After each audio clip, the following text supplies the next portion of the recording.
the iCoach podcast. This is your host, Marvin Nash. I'm joined today with Matt Stepp. Matt, can you go ahead and introduce yourself? Tell us a little bit about you. Hey, appreciate you having me on, Coach Nash.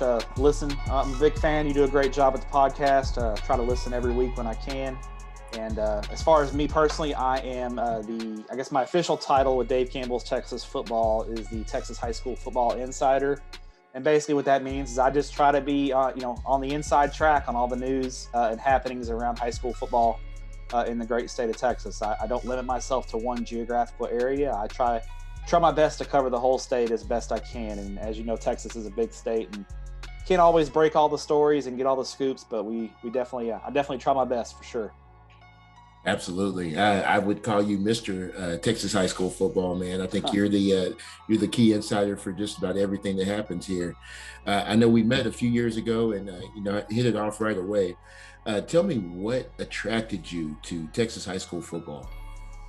I think growing up, I grew up in Everman, which is just south of Fort Worth. And as a kid, we grew up, we didn't have a lot of money. My dad and mom really couldn't afford to take me to the Dallas Cowboys games or even, TCU Horned Frog games. But what we could afford to do when I was a kid was go on Friday night and go watch the Everman Bulldogs play, at J.E. Marsh Stadium there in Everman. And, at the time, growing up, Everman was a really good football program. They're still a good football program to this day. But when I was a kid, they were an elite program.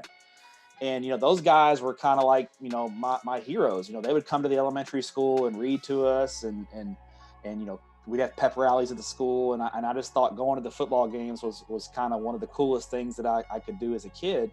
And it was one of the things that me and my dad really connected with as a kid. And so now my dad was cheap. He figured out a loophole there where we would go sit on top of his truck behind the end zone. There's a dirt road that kind of goes behind the stadium. That's paved now, but back then it was dirt. And he would park back there. We'd sit on top of the truck and watch the game for free. And then at halftime, when the ticket takers would go home, we would get to go into the game for free and sit in the stands. And I remember the Everman players would kind of walk down this little pathway to the field. And at halftime, I'd stand right there with my arm out and try to give them a high five. And, I just thought those guys were the coolest thing ever. So, that was probably the biggest reason why I connected with high school football and why I fell in love with. I'm a sports fan. I love all sports, but high school football, I think as a kid, because of that connection with my dad, was probably the biggest reason why I fell in love and try, and do what I do today. No doubt, man. It's something about just the Friday nights with Texas high school football, and especially those special moments with your dad that can really, really spark that love for it. What some of our listeners may not know is that you were quite the hooper coming up in Everman, man. Talk a little bit about the basketball aspect of Matt Stepp. Yeah, so I played a little football in junior high, and I wasn't a bad football player. I consider myself a decent athlete growing up, and started playing basketball. I didn't really pick up basketball till 5th grade, and was pretty good at it.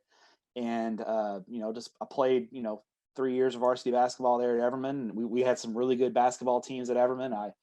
People have seen my team picture there posted on Twitter. I stand out just a little bit in the team picture. So I was, people recognized me from that, I guess, and we were a really good team. But I enjoyed playing basketball. I was really good at it. Played them a little in junior college, and it was something that I love to do and I love to play. And as I got older, I can't play as much as I used to, and probably put on a few too many pounds, but still love watching basketball as well. And after football season, I like going to basketball games and just sitting and watching as a fan, because, being in media, I don't get to enjoy that aspect as much anymore, because when I go to a football game, I'm working, I'm covering the game. And so I'm viewing the game from a little bit different lens. I'm not the lens of a coach, obviously, because you guys view the game.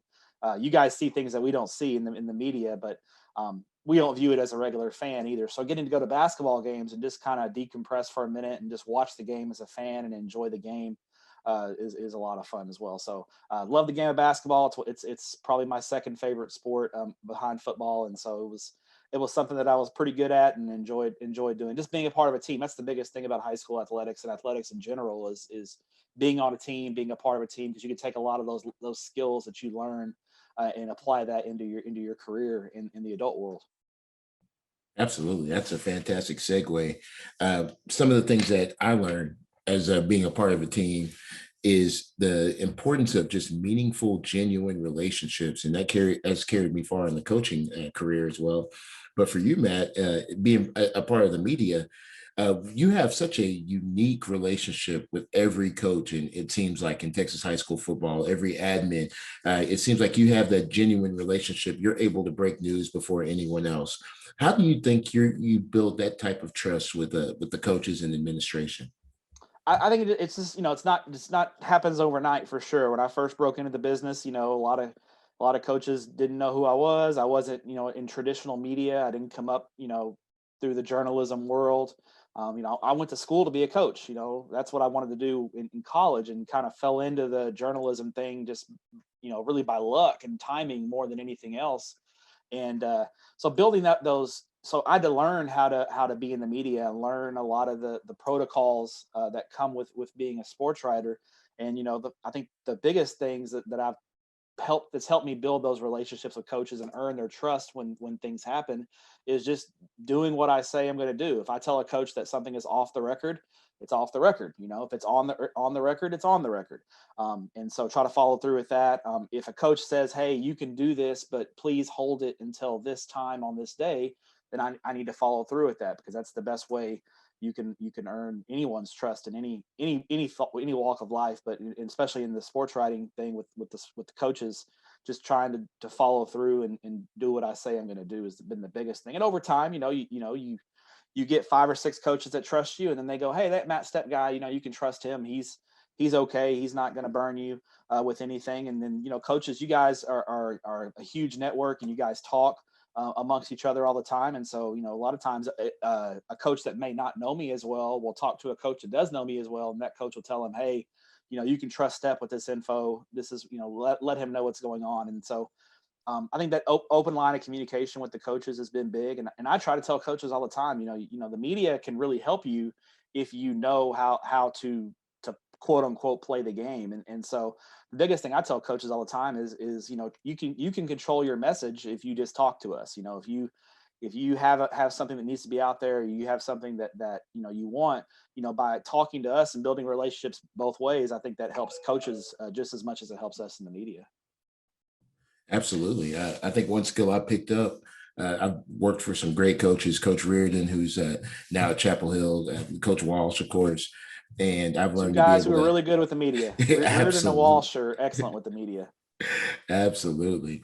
They've taught me how to coach my players through the media. I can get a Yeah. message across that needs to get there, and also keep it direct without being too direct. So Yeah. that's a skill that's acquired.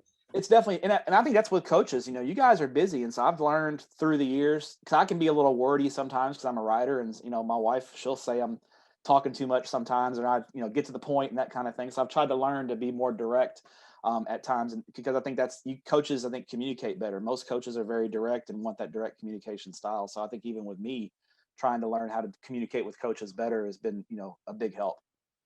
Absolutely, absolutely. Now, Matt, this next question kind of speaks to the state of the world, man. Over the past year or so, we've been put in a pandemic, and things have been different than they've ever been. And I'm finally, as a coach, getting some normalcy. We're in the first week of spring ball. Things actually are starting to feel like it did before all of this happened.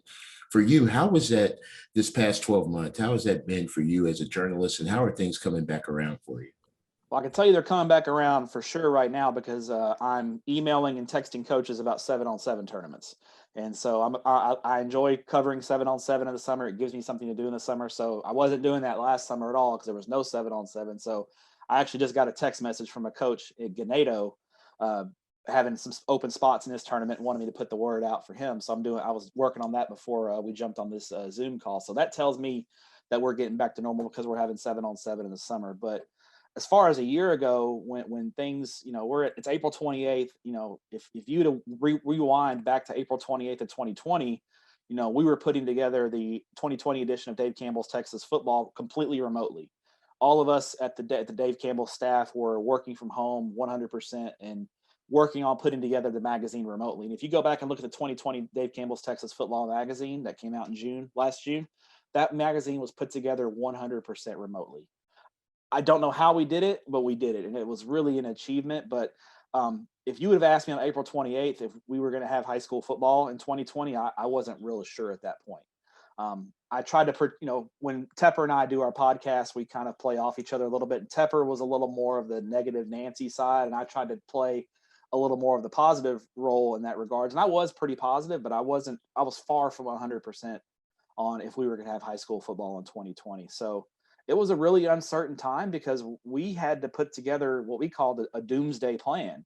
And pulling back the curtain a little bit, obviously in the fall, we have a lot of football content because football games are being played at the high school level and the college level.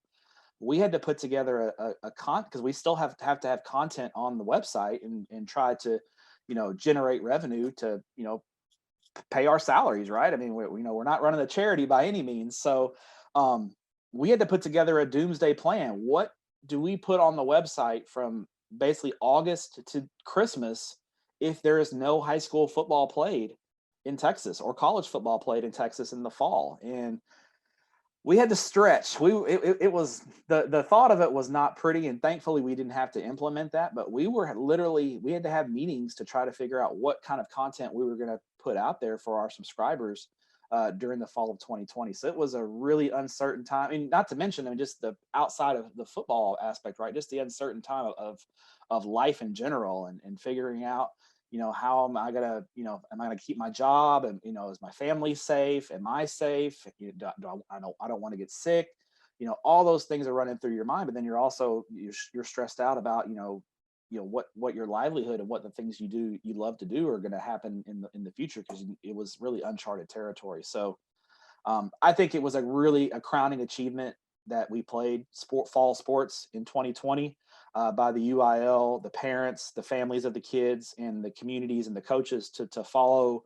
No one was perfect. The protocols weren't always followed 100%, but I think there was a genuine effort by the vast majority to follow the protocols.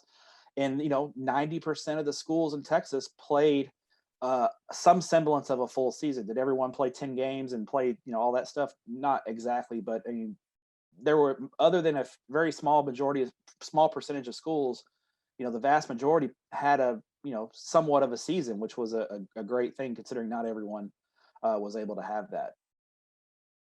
Absolutely. Just from our aspect, we had just got to San Marcos. We were trying to see how we would even have a season, how this would work, seed people. So we actually had the lower level games because they started a couple of weeks earlier. We hosted some sites or some games at our little neutral site. La Uh, Vega and Cal Allen, right? that's right. One of Yeah, that the was a big best game. football games I've seen in a while. Actually, Yeah. athletes everywhere. And you probably got that. That was probably great for San Marcos CISD to be able to kind of do a dry run on how to manage the protocols that were in place, and the social distancing in the bleachers, and how we're going to manage the locker room situation. So I'm sure that was great. But I mean, I can't imagine the difficulty that you guys had as a new coaching staff at a new place, not really being able to meet your kids except on a Zoom meeting, and trying to do off season and summer strength and conditioning while trying to follow all those protocols. Like, I think for a lot of new head coaches in 2020, they were at a really distinct disadvantage because of the health, the public health situation and the pandemic and the protocols. It was really hard for a lot of the new coaching staffs. And if you look at the teams who had the most success in 2020, it was mostly teams, almost entirely teams who had a lot of continuity on their coaching staff and had previous winning traditions. So those good habits and things were already in place. You didn't see really any surprise teams kind of jump up and sneak up on anyone last year. It was very much a blue blood year in 2020. Absolutely. Yeah, I can attest to that for sure. It was those who have been there, and they kind of had their whole situation set. They were rolling. For us new guys, it was different, very different.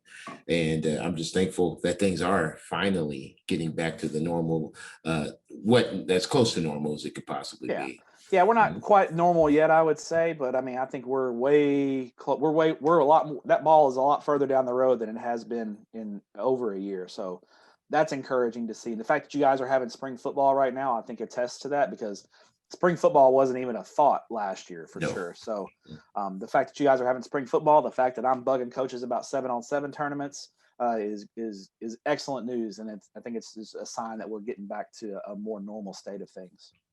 Absolutely. Absolutely. And now shifting gears, Matt, there's a, as a podcaster, there's a few podcasts that I listen to. Coach Noonan has a great one over, I think he's at Pflugerville Hendrickson, hanging with Coach Noonan. I always listen to Skip and Shannon, but then you and Tip have a pretty awesome podcast that I never miss. Talk a little bit about how that came to be and what you guys put into it.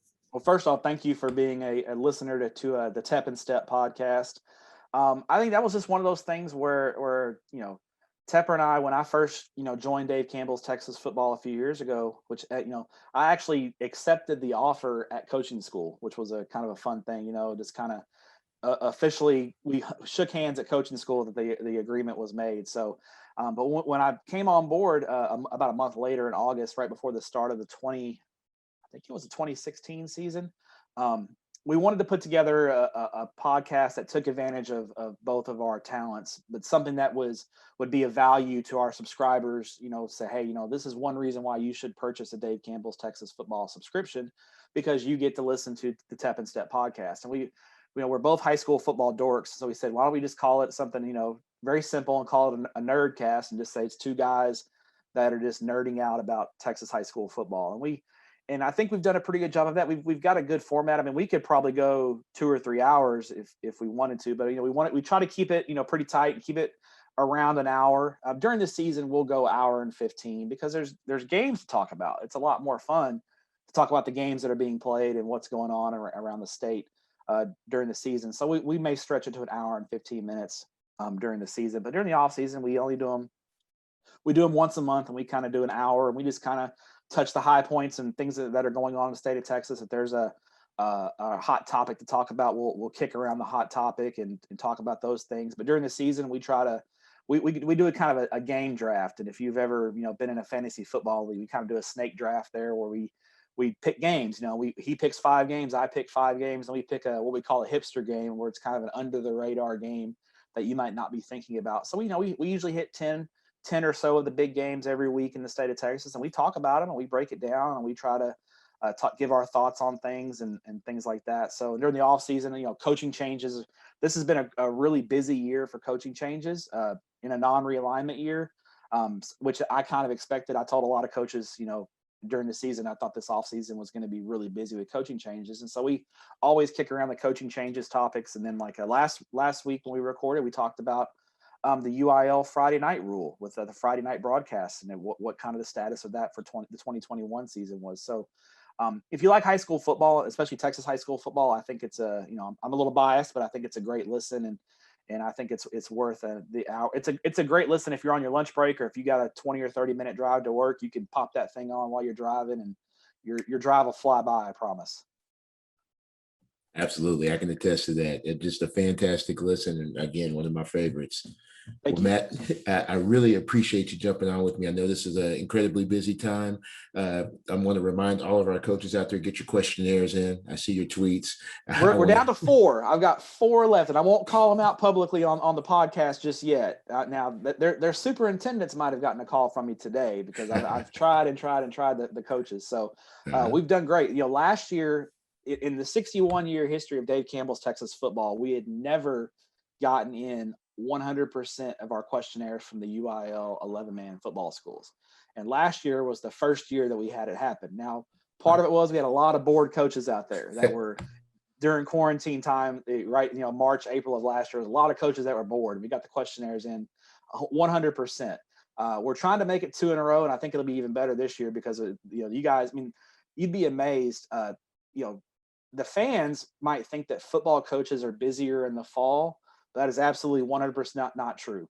Football coaches are much, much busier in the spring, especially the ones that are athletic directors, because you've got team tennis going on, you got golf going on, you got track and field, you got baseball, softball, soccer playoffs were going on for a while there. I mean, there's a lot going on in the spring. So especially those smaller schools, those guys are really stretched thin because some of those guys are in class too. So it's sometimes it's a challenge to reach out and get all the coaches in, but we got 4 left, and we still got about 3 or 4 more days before we got our final deadline. So we're gonna hit those 4 coaches up pretty hard and try to put together a great magazine that's going to hit newsstands in June. But if you are a subscriber to TexasFootball.com and an insider, you will get your magazine at least a week before it hits newsstands, and we will mail it directly to you. And to me, the cost of that is almost worth the entire cost of the subscription because it's a great value. I agree 100%. I'll never do it a different way now. That's the way I will get my magazine. You don't have to go hunting around at Walmart or HEB or wherever to find the magazine. We'll just mail it right to you, and you'll get it before everyone else. So you can go to the field house and brag to your buddies on coaching staff that you got the magazine before anyone else. So that's a great thing. And like I said, we're hoping we're excited about coaching school this year. I think this year might be the biggest coaching school ever. Because I think all the coaches are just excited to kind of get back to normal, and coaching school is one of the most normal things that coaches do. And it's something that we love to do. We love to go to coaching school and see everyone and do our interviews and that kind of thing. So we're excited to get to San Antonio here in July and have a great coaching school. So all the Texas high school coaches that watch the podcast, make sure you come by the Dave Campbell's booth at coaching school and say hi to us. Absolutely. Cannot wait for coaching school. It seems like it's been forever, but it will be a beautiful thing. I also got a little glimpse of who the keynote speaker is. Actually, a guy I'm a big fan of, Damon West, the author of The Coffee Bean. He'll be speaking. Nick Saban will also be in person at coaching school. So it'll be an exciting time. I may have tried to get a picture with Coach Saban. I know he'll be busy, but see, that's the one thing at coaching school. The backwards hat is the trademark for me. But on the exhibit floor, I don't wear the hat. I can't, so people don't recognize me. So that's always kind of fun to do that. And people people will walk up to our booth and ask where I'm at, and I'm standing right in front of them. So go figure. That's right. It's the Texas High School Media Mafia. It's the jorts and the backwards hat. That's how we can always spot you. That's right. The Media Mafia. And I tell you how, and I don't want to keep you too long, but the Media Mafia thing is an invention of Ben Baby, who now is working for ESPN there in Cincinnati covering the Bengals. We were just in the press box at AT&T Stadium at the state championships one year and just BSing around like the media does, because we're just a bunch of goofballs too. And that name just got kind of thrown out, and it was the most ridiculous thing ever. And it started trending that day, and we just thought that was the most funny thing on Twitter. So it's kind of a nerdy, fun, dork thing that we do in the media. But hey, it's stuck around for 7 or 8 years now. That's it, man. That's it. I've had people ask about that from other states. Are like, what is this Media Mafia? Like, it's a true mafia. And I'm like, look, I don't talk about it. I'm not a part of it, so I can't speak on it. There you go. That's right. You can't speak about it. There you go. That's it. Well, Matt, again, I thank you very much for joining me on this podcast. Been a fan for a while. You've been a great friend over the past few years, man. And I look forward to seeing what's next with Dave Campbell's Texas Football and with Matt Stepp. Absolutely. Thanks for having me, Coach Nash, and we will see you at coaching school. See you then.